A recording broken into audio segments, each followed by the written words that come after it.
Devine, please tell us about the project and about the community where your research is based.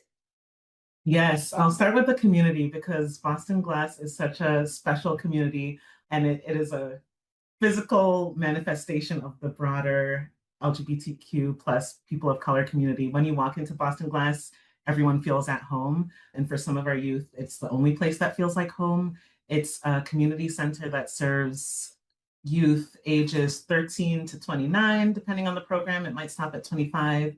And it offers a wide range of services. The Heart and Soul is the drop-in center where you might just see young people hanging out, taking a nap, having some food, watching Drag Race or some musical or some reality TV show. The Queer Ultimatum was a big one. And it's really connected to the ballroom community. So different houses will come together to compete. They, during the week, will practice their voguing, and then at certain events we'll have balls where people will be competing, and it's sort of like the beating heart of Boston Glass. It is a really powerful way to get young people in the door and connected to resources and health supports that they need. So our project is focusing on specifically how organizations like Glass are tailoring the evidence-based interventions that they're given to actually meet the needs of the population they serve.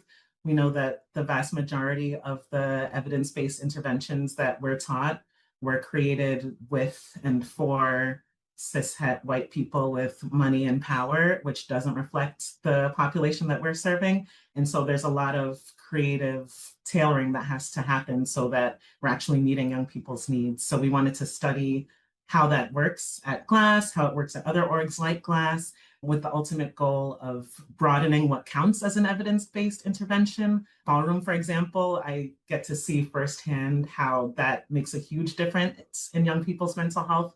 And that's really hard to fund. Same thing with like housing services and getting young people fed. It makes so much of a difference if young people have their basic needs met, then they can meet their mental health needs. But that's really hard to fund. So to we want to create an evidence base for that kind of work, study what's working and broaden those strategies